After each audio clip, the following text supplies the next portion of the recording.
Você voltar a casa, eu vai, bom. Então será melhor que nós conversemos. Se por acaso precisarem de mim, o que eu duvido, eu estarei por aqui. Tá bom? Fiz-me? Ixi, parece que não. Alô? Alô? Estás ouvindo, né? Ouvimos, amigo Zé. Ouvimos. Pronto. Tudo certo. É que eu estou a passar. Pronto. Se precisarem, falam comigo. Se não precisarem, ainda bem. Tá bom? Até já. Sempre, amigo Zé. Precisamos sim. Vamos construir juntos. Bom, então, para começarmos, vamos organizar a nossa dinâmica de grupo. Nós sempre organizamos a nossa dinâmica de grupo. Ela é uma metodologia do professor Lauro de Oliveira Lima, qual o amigo Zé fez a construção também, que são os guardiões. Então, tem o guardião do tempo, o guardião da memória. O guardião da memória, nós temos um documento coletivo, que quem quiser escrever nele, complementar, ele está aqui coletivo para ser feito. Tem também o vídeo, que é o próprio guardião da memória audiovisual, né? E o guardião das mãozinhas é quando forem fazendo perguntas, a pessoa informa as mãozinhas que estão levantadas, né, para a pessoa poder falar, e também a questão, se tiver alguma questão escrita aqui no chat. E o guardião do tempo é para gestar o tempo. Então, normalmente nós fazemos uma gestão de 5 minutos do tempo, é um acordo. Estão ligados aos acordos de convivência. Dentro dessa proposta das novas construções sociais de aprendizagem e educação, ela se constitui numa metodologia onde se desenvolve a matriz axiológica, que é chamada árvore de valores, onde se constroem os valores, né, dessa comunidade, a carta de princípios, que são os princípios que nós temos a partir desses valores para se colocar na prática, e os acordos de convivência, que são os acordos de relação, onde nós acordamos a gestão do tempo, a gestão dos próprios valores, a gestão dos princípios. Eu estou fazendo uma pequena explicitação só para trazer, porque eu sei que, né, a Camila chegou, outras pessoas chegaram hoje também para a gente poder integrar, tá? Então, dentro disso, nós estávamos, antes, perguntar, quem assumiria o guardião das mãozinhas e o guardião do tempo?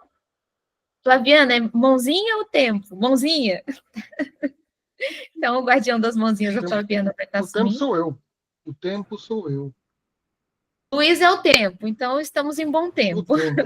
Tempo. Acho que somos uma dupla agora, Luiz.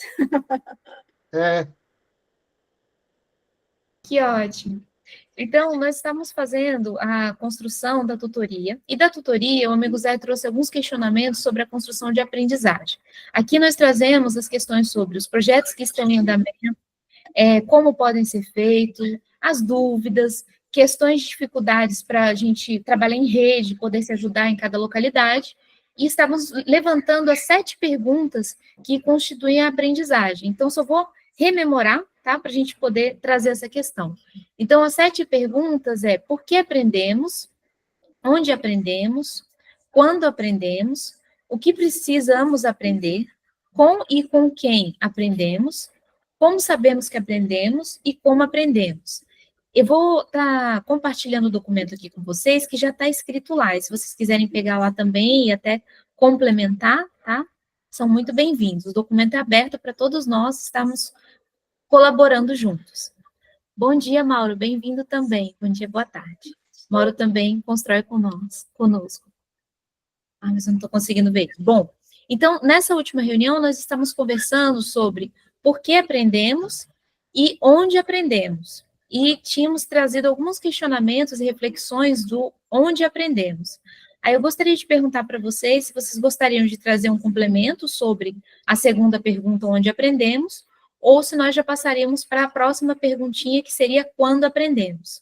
Tá? Lembrando que todos são bem-vindos a participar, mesmo quem chegou agora, todo mundo sabe sobre aprendizado, porque nós todos aprendemos. Então, é aberto a todos se colocarem, tá? Fiquem à vontade. Alguma sugestão, pessoal, proposta? Onde aprendemos, continuar, ou passar para quando aprendemos? Gostariam de elaborar um pouquinho mais sobre onde aprendemos? Eu vi que algumas pessoas que estavam com questionamentos da semana passada não vieram. Então, sobre o onde aprendemos. Então, perguntar se vocês gostariam de continuar no onde aprendemos, ou se passamos para o quando aprendemos.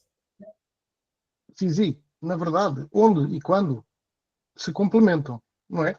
Portanto, é quase a mesma coisa. É a mesma coisa porque nós não conseguimos diferenciar o onde do quando. Porque quando a gente está onde, está quando, não é? Não é possível diferenciar o onde do quando. Aliás, não é possível diferenciar nada. Portanto, podemos seguir em frente. Bom, então o Luiz ele está dando a sugestão de falarmos o quando aprendemos, certo? Uhum. É isso?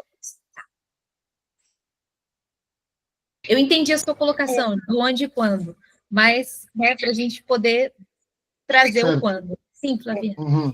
Eu queria só complementar tudo, assim, eu concordo com tudo, gênero, número e grau, com o que o Luiz falou, mas eu só queria chamar a atenção a questão do, do espaço, né? Porque às vezes a gente acha que a aprendizagem, como foi discutido na outra semana, que o espaço de aprendizagem ele é restrito para a escola, né?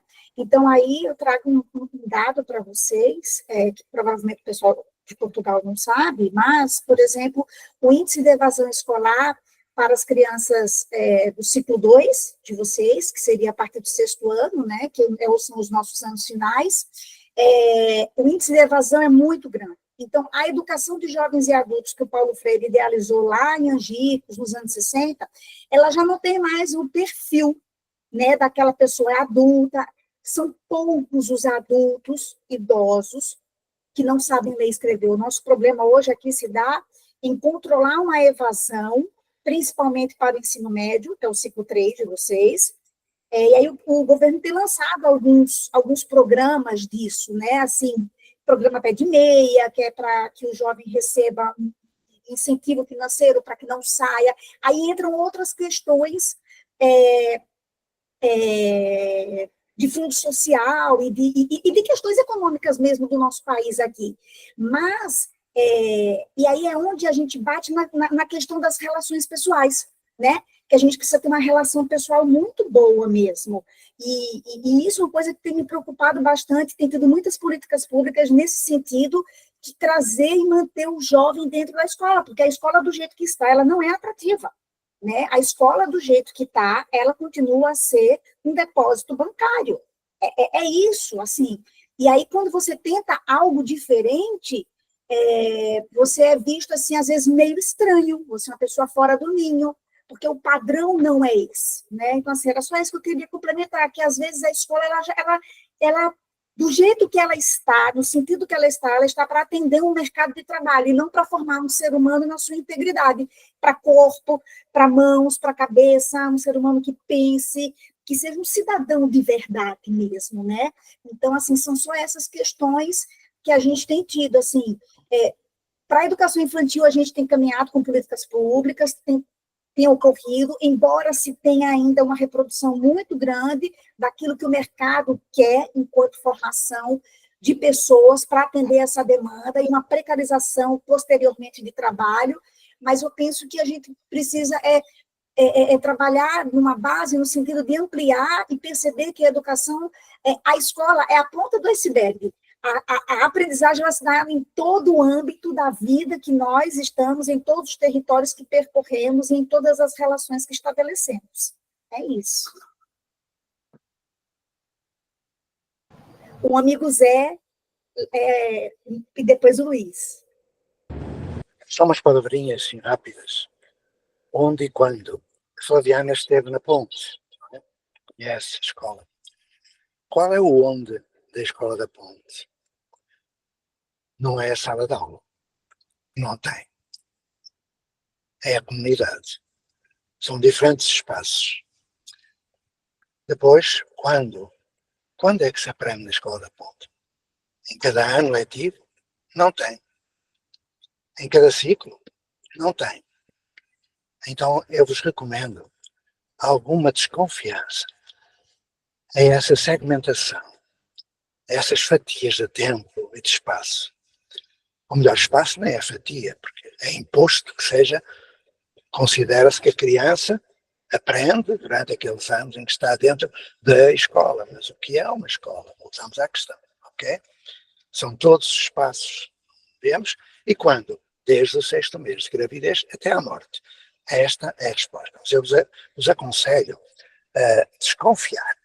A desconfiar, por exemplo, de um senhor zoólogo, ouviram? Que sabia muito de animais e que estabeleceu etapas de desenvolvimento.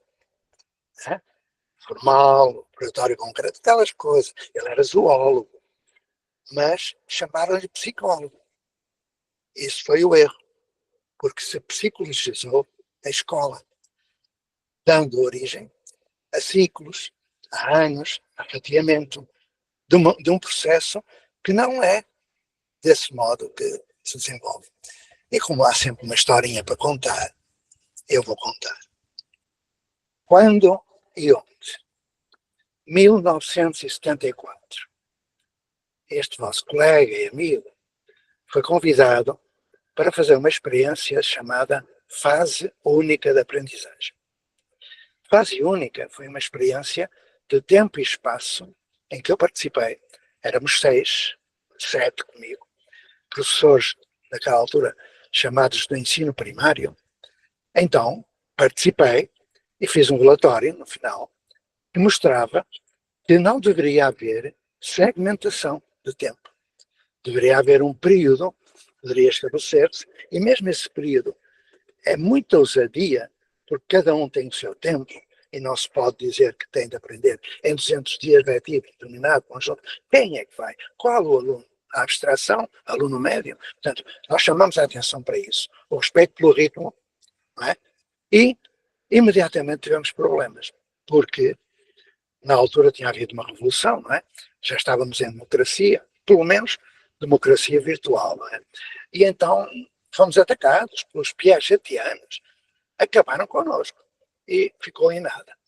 Em 75 fui chamado para um grupo de trabalho para fazer o chamado Programa Cor de Laranja. A escolaridade obrigatória naquela época era de 4 anos de ensino primário. E nós fizemos. Éramos quase os mesmos. Eu devo dizer que estou a falar, espero que acreditem, porque todos aqueles com quem eu trabalhei já morreram. Eles tinham na altura 40 e muitos anos, eu tinha 21, 22. Eles já faleceram, portanto eu não tenho testemunhas, mas espero que acreditem. É muito bom que eu falo disto, que fique gravado. Então, chegámos à conclusão de que deveria haver um grupo único de 4 anos, que era o que se estabelecia, sem segmentação. E aí propusemos, peço perdão, não foi. Foi apenas um elenco de conteúdos que nós considerávamos serem essenciais, chamado currículo base. Mas em 1978 fui chamado de novo com mais 6 professores. Éramos sempre os mesmos, porque fazíamos coisas diferentes.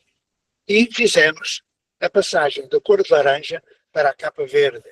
Os programas eram conhecidos pela capa, porque ninguém conhecia os programas. Os professores não liam, os diretores não queriam saber, guardavam aquilo, como agora com o projeto educativo ou o projeto político-pedagógico. Ninguém leu, ninguém sabe, mas pronto. Aliás, isso configura crime. Ninguém pode alegar desconhecer a lei, e muito menos não fazer o que está na lei. Isso é... Bom, não vou dizer o que é. Então, nós fizemos uma proposta daquilo que no Brasil é a Base Nacional Curricular Comum. Foi, passados 20 e tal anos, eu fui chamado no Conselho Nacional de Educação para fazer um parecer sobre a nova proposta de reorganização curricular. Mas isso eu não vou falar, porque está tudo ligado. Vou concluir. Entregamos um programa, que depois se chamou de Capa Verde, e que durou cerca de uma dúzia de anos. E esse programa, que foi adotado depois de 86, continuou a ser adotado, embora já houvesse o segundo ciclo e o terceiro ciclo, continuou a ser adotado no primeiro ciclo. Esse programa dizia que não deveria haver segmentação de tempo. Não deveria. Deveria haver 4 anos de escolaridade básica, 24 anos, então. Há uma avaliação final sumativa que desse origem ou não a uma nota, a uma classificação. Mandamos aquilo para o Ministério. Fomos chamados, passado uns meses, para ir a 24 de julho, onde era despedido, e, à nossa chegada, entregaram-nos o programa de capa verde. E o que eu vi? Estava por anos. E eu perguntei ao inspetor, o que é que se passa? Nós pusemos isto como um conjunto de 4 anos, e não parcelado em anos. O inspetor chamou-me à parte e disse exatamente o que eu vou dizer. Ó, professor Pacheco, você é muito ingênuo. Quando essa proposta chegou, eu estou de acordo. Eu estou de acordo com a proposta, todos nós estávamos de acordo com a proposta. Mas aí chegou o Grêmio dos Editores e Livreiros e disse que não queria fazer livros de 4 em 4 anos. Queria fazer livros todos os anos, para ganhar mais dinheiro.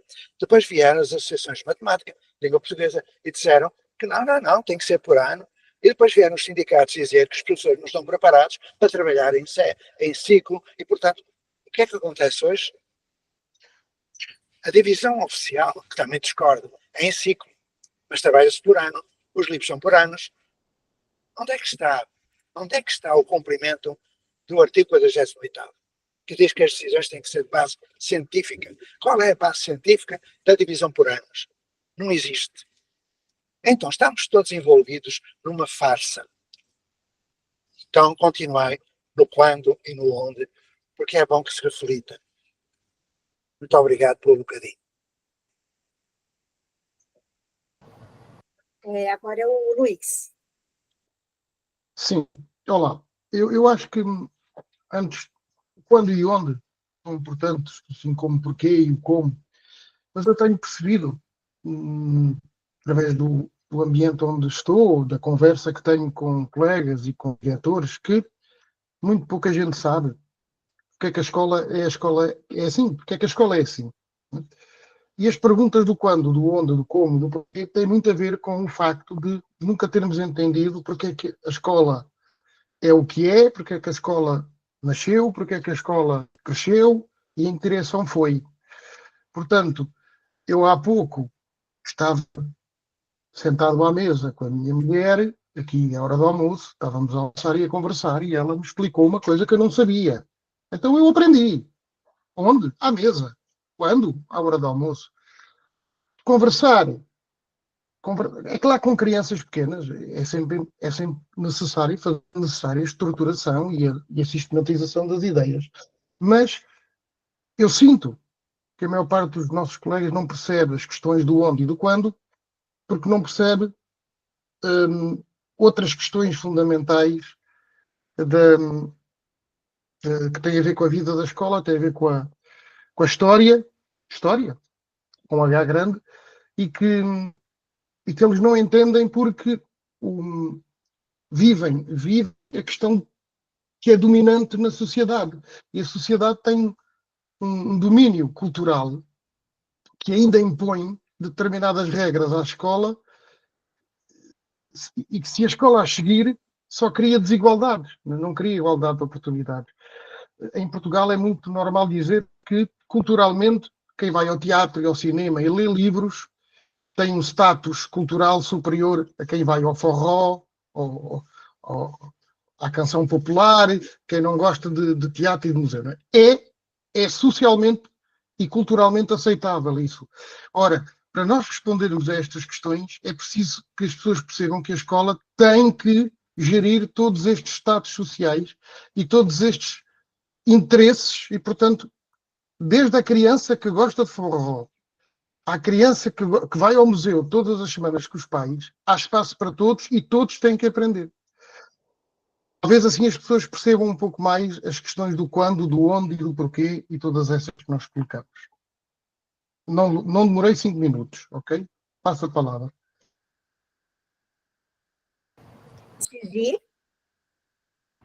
Então, eu gostaria de complementar exatamente nessa referência de em todo momento, né? Onde aprendemos, em todo e qualquer lugar. E quando aprendemos, em todo momento. Muitas vezes o condicionamento de nós pensarmos que estamos aprendendo correlacionado a alguma localidade ou correlacionado a algum tipo de habilidades e competências, e eu vejo que isso está muito correlacionado à forma como nós trabalhamos a educação tradicional. Nós pensamos na educação como disciplinas, como conteúdos, então esses conteúdos ficam presos a essa questão de onde aprendemos, né, onde tem a possibilidade de desenvolver esses conteúdos. Quando aprendemos? Quando esses conteúdos são repassados em aula. Então, fica muito correlacionado no formato da aula. Por isso é importante, e assim, existe uma lógica que normalmente não é tanto estudada e precisaria ser estudada nas ciências da educação, que estão correlacionadas diretamente às ciências humanas, que a educação, é uma construção da própria aprendizagem.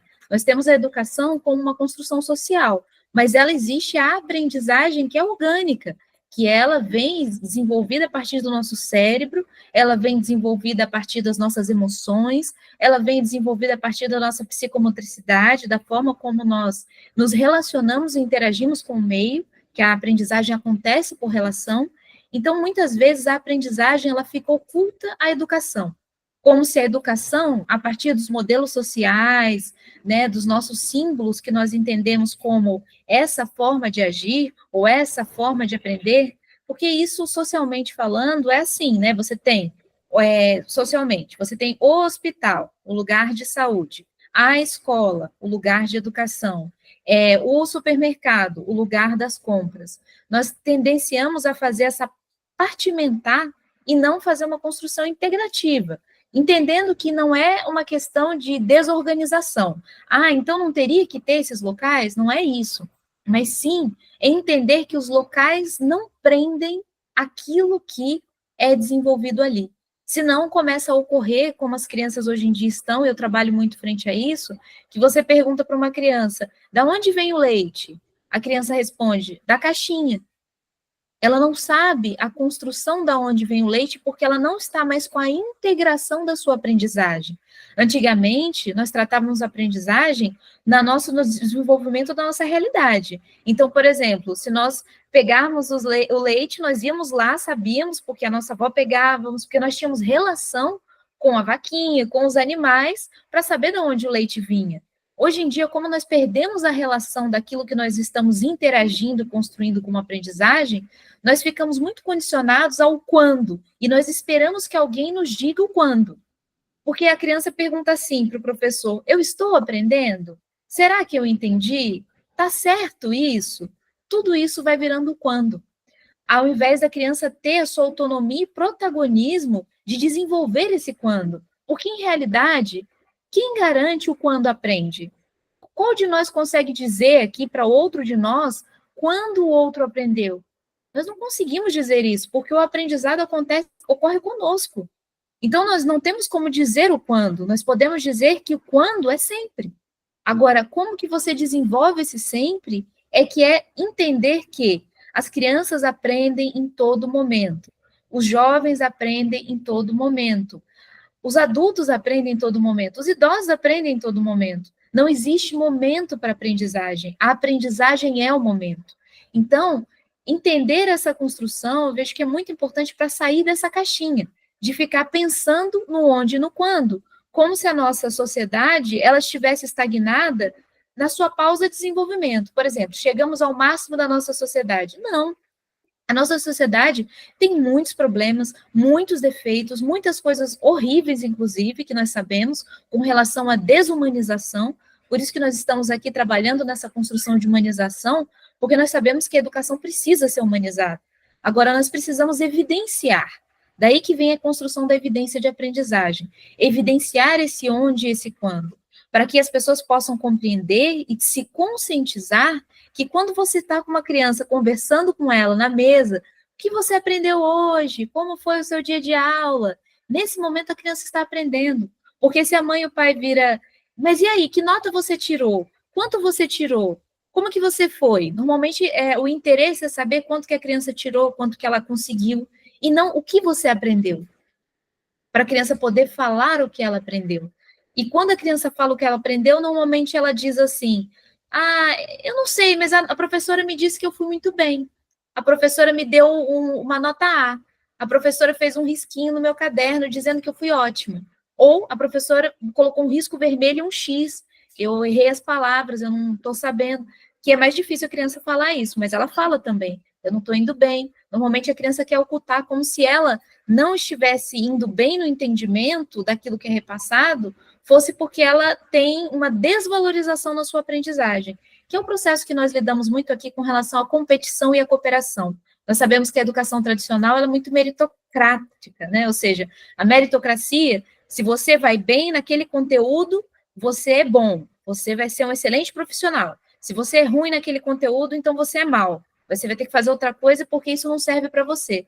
E nós sabemos que mesmo dentro da sociedade isso não é verdade. Quando nós vemos os grandes gênios, né, Einstein, entre outros, o Santos Dumont, eles não eram gênios da escola. Eles, inclusive, eram considerados pessoas muito ruins na escola. Eles iam mal em alguns conteúdos, em algumas matérias. Mas por que isso ocorria? Para demonstrar que a educação ela é muito mais ampla de construção de formação humana. Ela não é só uma formação de conteúdos, mas como a Flaviana falou, o Luiz também está correlacionado a essa questão da educação bancária, né? Paulo Freire, voltamos àquela questão que falamos na semana passada também. É você tentar colocar a criança dentro de bancos. Então, quando nós falamos onde e quando, a nível da educação tradicional, é ligado aos conteúdos. Quando nós falamos da educação humanizada, da formação humana, de comunidades de aprendizagem, nós estamos falando da construção da aprendizagem do ser humano, aquilo que faz o ser humano aprender, e como nós podemos evidenciar isso. Mas falei bastante, era só para trazer assim, esses complementos sobre o que vejo também que foi colocado. Alguém mais gostaria de trazer uma reflexão sobre esse onde ou sobre o quando? Na verdade, não uma reflexão, Zizi, é só, assim, aqui em Santos, na verdade, no Brasil, existe um grupo, um coletivo que se chama Café com Paulo Freire, espalhados pelo Brasil inteiro. Então, aqui em Santos, a gente vai formar eu estou negociando com o pessoal lá do Rio Grande do Sul, e aí eu vou ter reunião, obviamente as reuniões são presenciais, em alguns momentos serão, assim, por Meet, e quando houver reunião por Meet, e aí eu os convido a participar, mas a gente quer fazer num formato de tertúlia dialógica, sabe? Já apontar a obra para que a gente possa discutir e trazer isso para a base, para o chão da sala de aula. É isso, então eu já os convido, mas o coletivo precisa estar formado e a gente já está em negociação. É isso.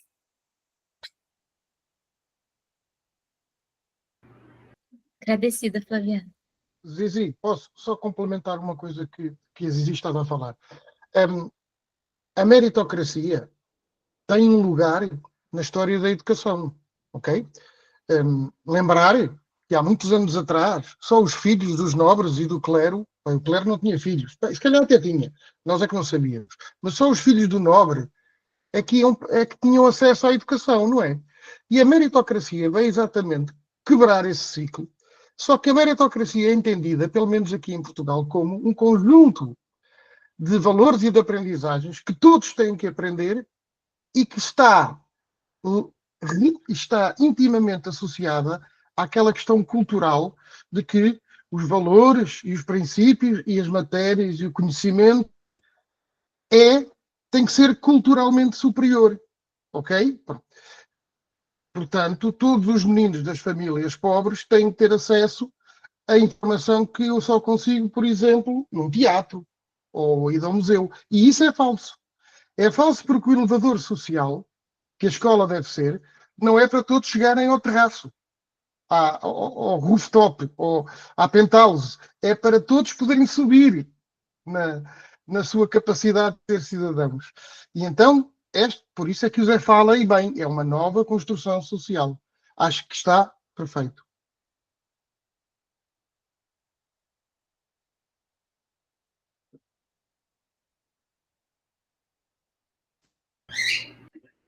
Zizi? Agradecida, Luiz. Sem dúvida, foi muito importante existir a meritocracia para haver um desenvolvimento, só que ficar preso a ela como uma ideia pré-formatada, e o sistema gosta de fazer isso, né? O sistema que eu digo é a nossa forma de se acomodar às coisas que nós percebemos que são boas, para nosso comodismo, né? Não tem hoje em dia muito aquela questão que se diz para sair do seu lugar de comodismo, para você conseguir ver um pouco além, né? Tem um meme hoje em dia dentro dessa construção, até, mas eu não estou lembrando agora o nome específico. Mas é nisso. Então, esse comodismo de nós estagnarmos como aquilo que foi feito tá bom e não deve continuar a mudança, porque nós somos seres humanos. Nós somos seres em processo de desenvolvimento, de aprendizagem e evolução. Nós não temos como parar a partir do momento que sabemos que isso não está sendo bom para todos. E, na verdade, para a grande maioria, né? Nós sabemos que para a grande maioria do ser humano é só perceber que a alfabetização é uma crise na humanidade, não é só uma crise em um país ou outro, é uma crise humanitária. A questão da aprendizagem é uma crise humanitária também, né? Nós temos questões dificílimas de resolver, inclusive em alguns países e até no Oriente, com relação até à aprendizagem do feminino e masculino, onde o feminino nem consegue ter acesso à educação. Então, são questões muito intrínsecas, que elas precisam ter novas possibilidades mesmo de construções sociais de aprendizagem, para que se mostre o que é de fato a aprendizagem, e o que de fato é uma nova construção social, né? Então, está ligado ao comportamento. Bom, mas alguém gostaria mais de complementar sobre o quando aprendemos?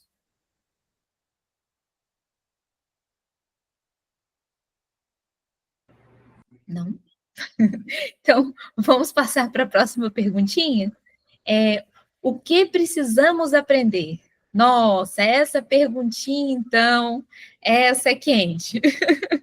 Essa é boa, essa até muito, mas volta a estar relacionado com o que estamos a dizer, não é? Porque se não há mais ninguém para intervir, eu digo qualquer coisa. Porque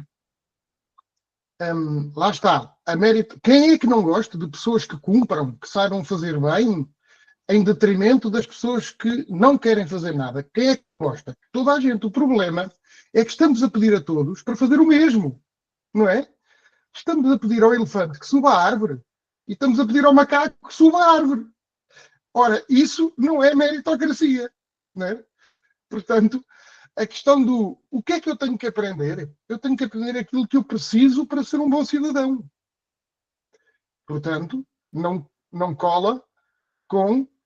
É claro que tem que haver referenciais, é claro que pode-se falar em mínimos aceitáveis, como sendo a alfabetização, aprender a ler, a contar e a escrever, sim, certo. Mas a partir daí, a construção deve ser individual. E nós não estamos a fazer isso em nenhuma escola. Em nenhuma não, algumas fazem, mas creio que, no geral, queremos que todos aprendam o mesmo e pior, à mesma hora e ao mesmo ritmo. Não é? Pois. Então está aí.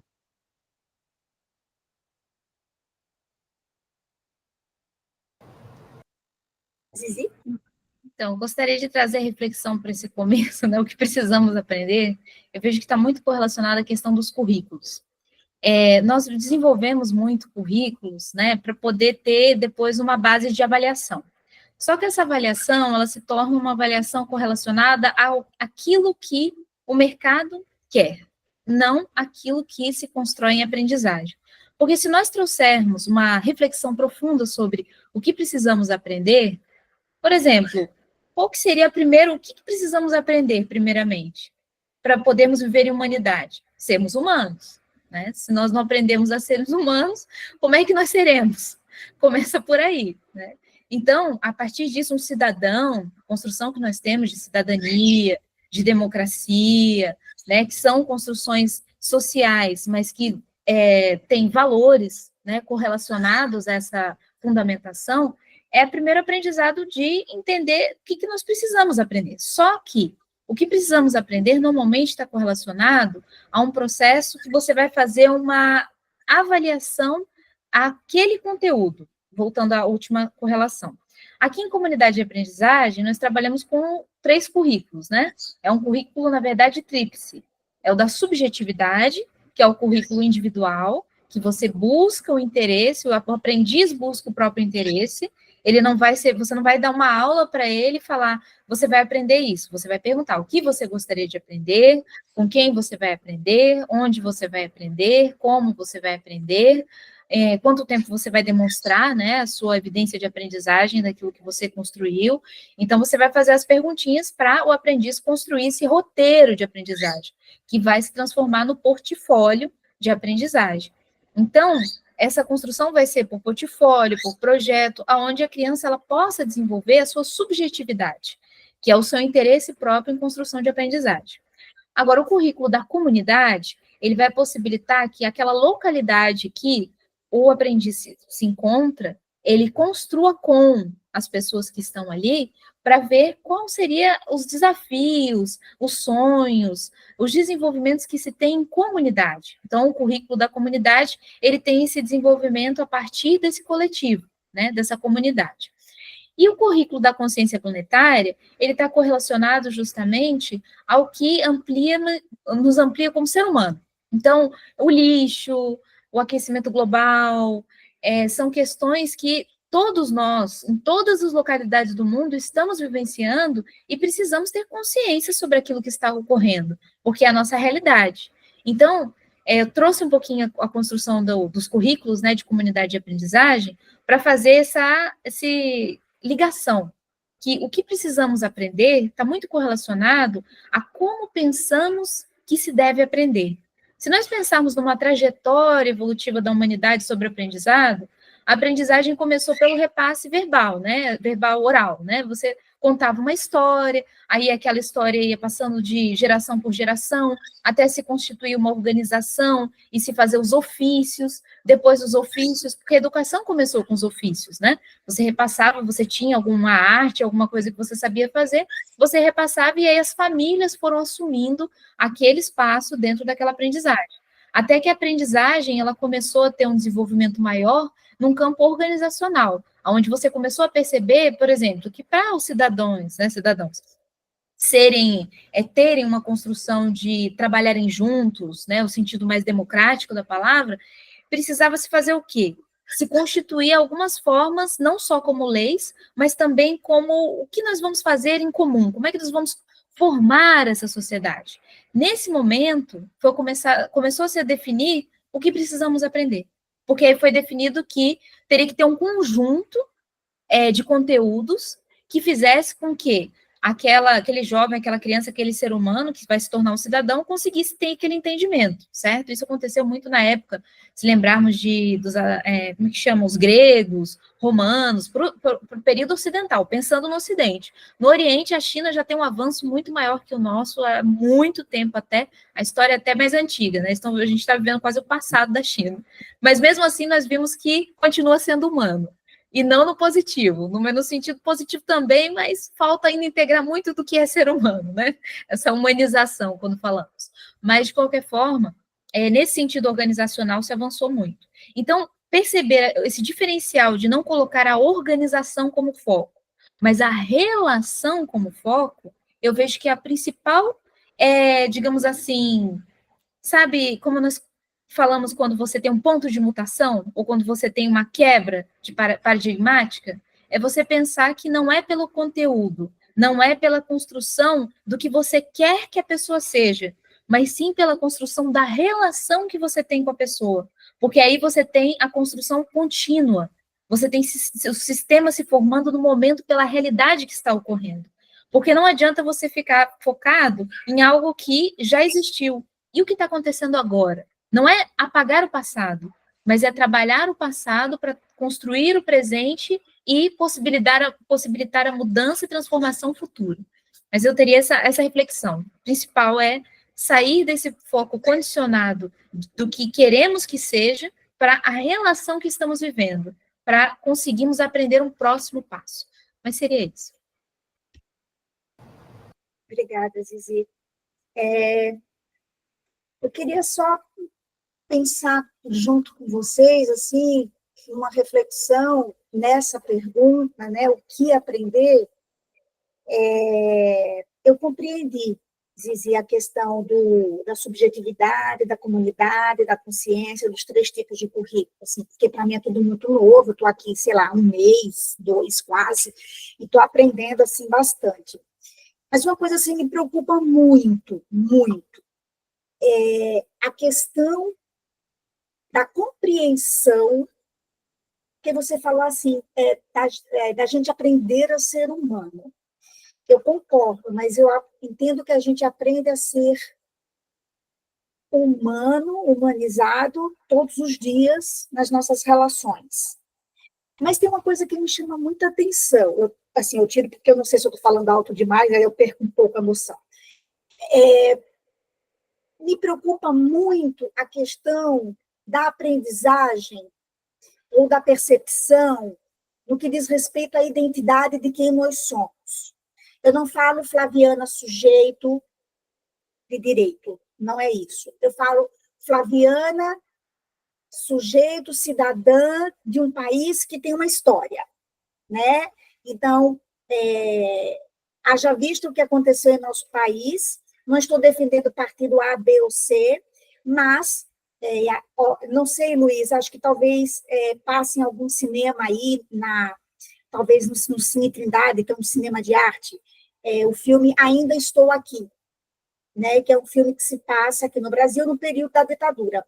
Uma pessoa que assiste um filme desses, e é um filme linear, assim, não tem nada de altos e baixos, é uma história de um deputado, ele foi deputado, mas conta uma história, né, e aí, em que ele simplesmente desaparece, ele é levado para depor, no período da ditadura, e some. Ele foi assassinado, né, depois se descobriu que ele foi assassinado, nunca o corpo dele foi achado. Mas o que eu quero dizer é em que momento se entra nesse currículo esse tipo de coisa, né? Para que não se repita. Porque não é possível alguém negar uma ditadura. Não é possível você ter pessoas que neguem ciência e neguem vacina, né? Eu conheci enfermeiras em que a pessoa dizia para mim que a pessoa não queria se vacinar porque dizia que aquilo era a marca da besta.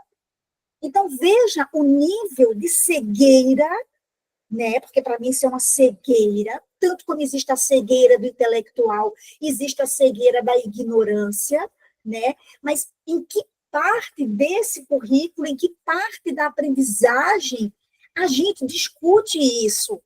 Porque Portugal, eu fiquei encantada com o 25 de abril. A música Grândola Morena, aquilo para mim me tocou e eu sempre choro, porque aquilo para mim é sensacional, assim como as músicas do período de ditadura daqui do meu país. Mas é você ter um povo que se perceba sujeito de história, e a gente não tem aqui no nosso país. Não é possível, porque se piscar o olho, a cidade que eu moro é uma cidade que flerta com o fascismo, mas muito, flerta muito com o fascismo. Então, se a gente piscar o olho, eles entram com tudo. Não sei, Luiz, se chegou aí, mas só semana passada a polícia daqui do estado de São Paulo jogou um moleque de uma ponte, numa abordagem, matou um outro com 11 tiros, e um outro policial também por conta de centavos de uma corrida de moto. Sabe assim? É preciso pensar nessa educação humanizada e se perceber como sujeito, porque tudo isso passa também nas discussões de escola, né? Na humanização, nas relações entre as pessoas. Então, assim, isso eu te pergunto, em que momento essa aprendizagem de história da nossa identidade de país entra, né? Eu sei que Portugal também flerta com a extrema-direita, né? Com o que tem ocorrido aí. Eu também percebi, passei um ano aí e eu vi muito isso. Mas é muito louco você ver pessoas negras, imigrantes, estarem em Portugal e votarem num partido que é contra eles mesmos. Eles não se enxergam, sabe assim? E às vezes dá um desânimo tão grande, mas eu penso que Portugal está um pouco mais avançado e dá vontade de arrumar as malas e ir embora.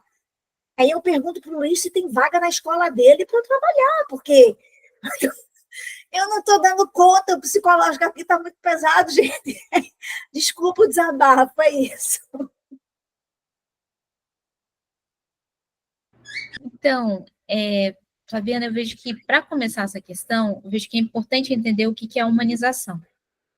Todo mundo fala que humanização é só a gente se relacionar. Não é verdade. Precisa de uma construção, sim, de relação. Não é só se relacionar. Você se relacionando, você se humaniza, claro, a partir do momento que você valoriza essa humanização. Mas se você não valorizar essa humanização, ela não ocorre. Aí eu falo para você o seguinte, quando que a gente trabalha isso em comunidade de aprendizagem? Eu vou responder para você a todo momento, em todo lugar e sempre. Como? Pelos valores.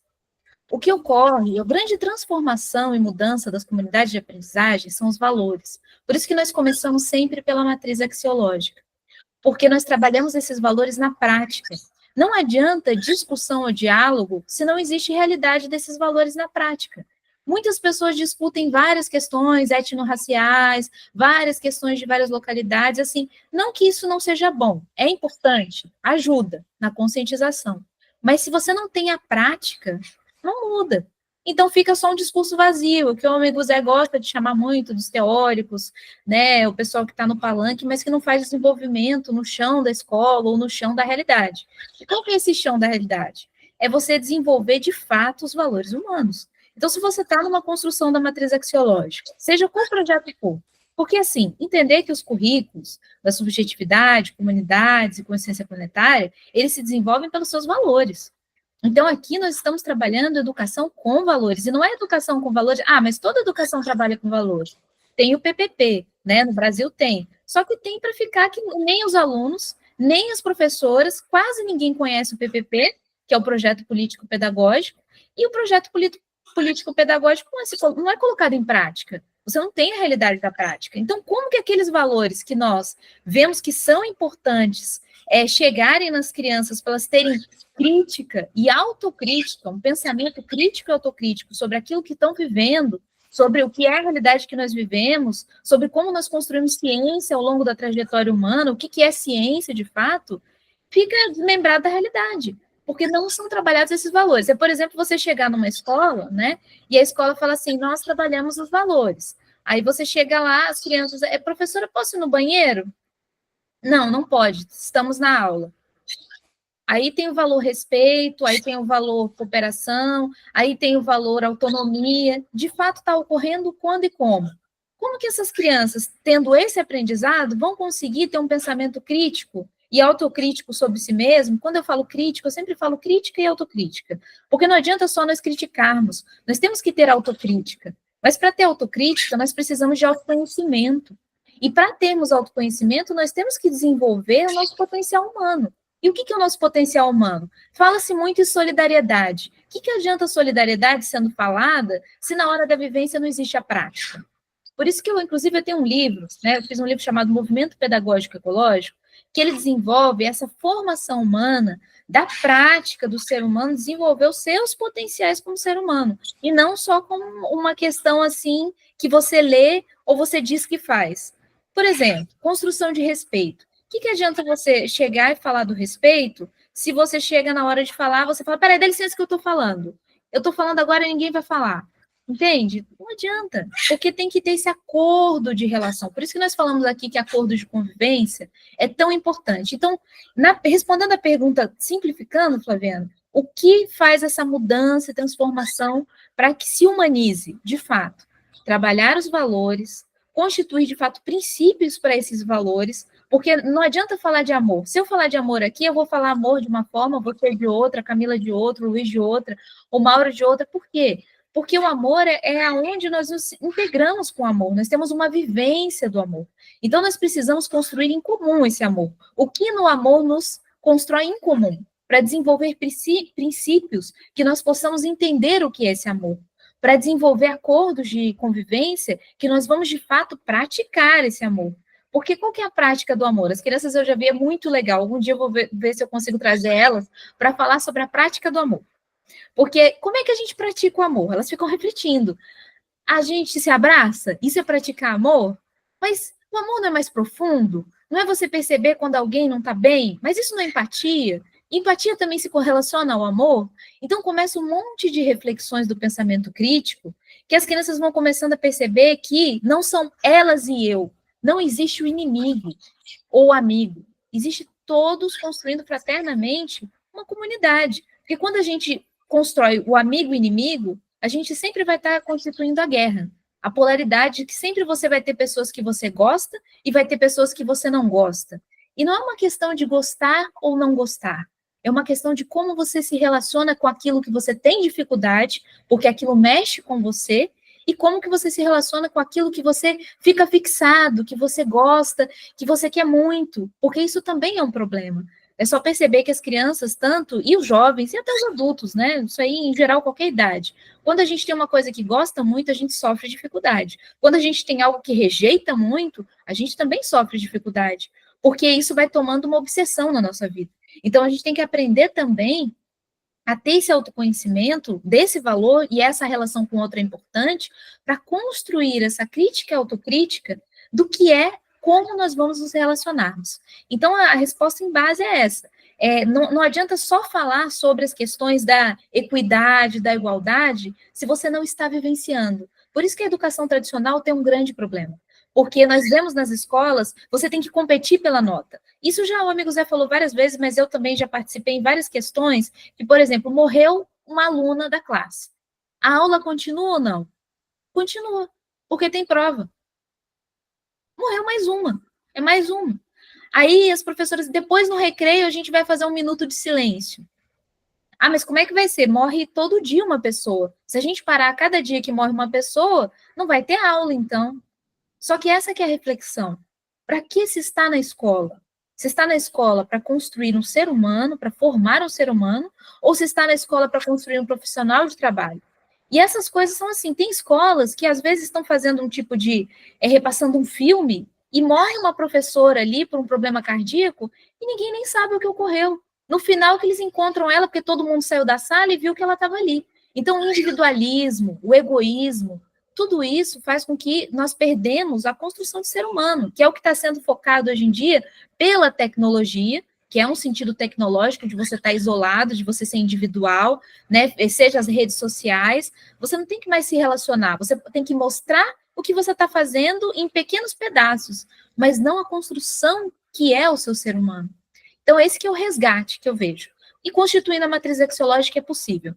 Em qual escola, qual localidade, seja escola ou qualquer outra localidade que se constitua uma matriz axiológica, que leve a sério e faça, você vê mudança e transformação. Porque a pessoa não vai perguntar mais se é preto, branco, amarelo, você vai perguntar, você está bem?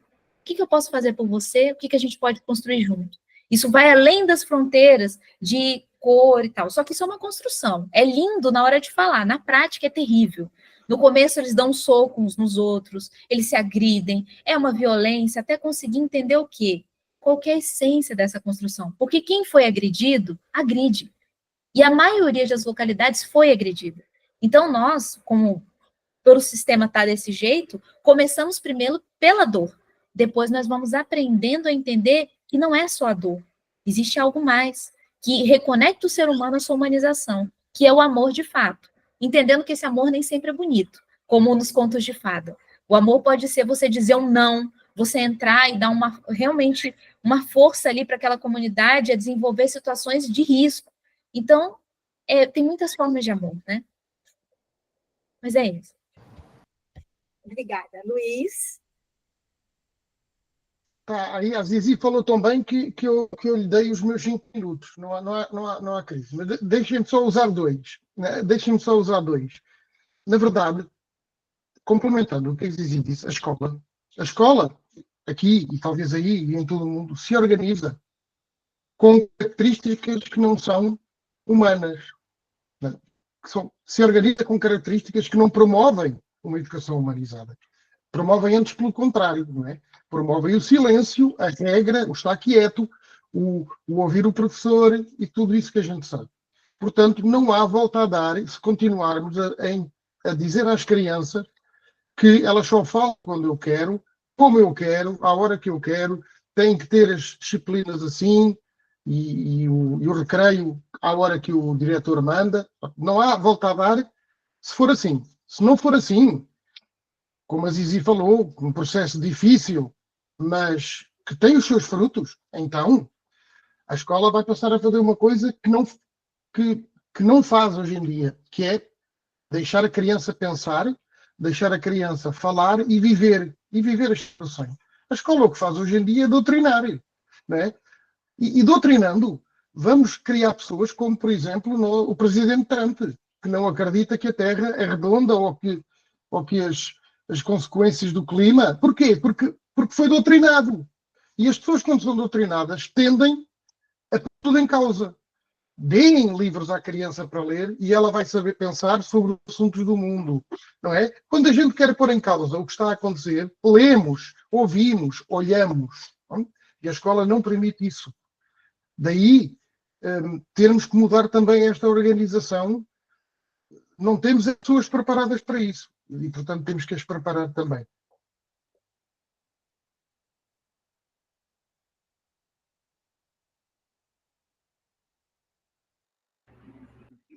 O Luiz fez certinho, né, no minuto, no nosso tempo. Esse aqui é um cronometrista mesmo, guardião do tempo. Bom, aí eu gostaria de perguntar se vocês gostariam de complementar mais algum ponto com relação a essa questão, ou se deixamos para nosso próximo encontro, no próximo sábado, para continuar desenvolvendo aqui as nossas questões. Como vocês estão frente a isso?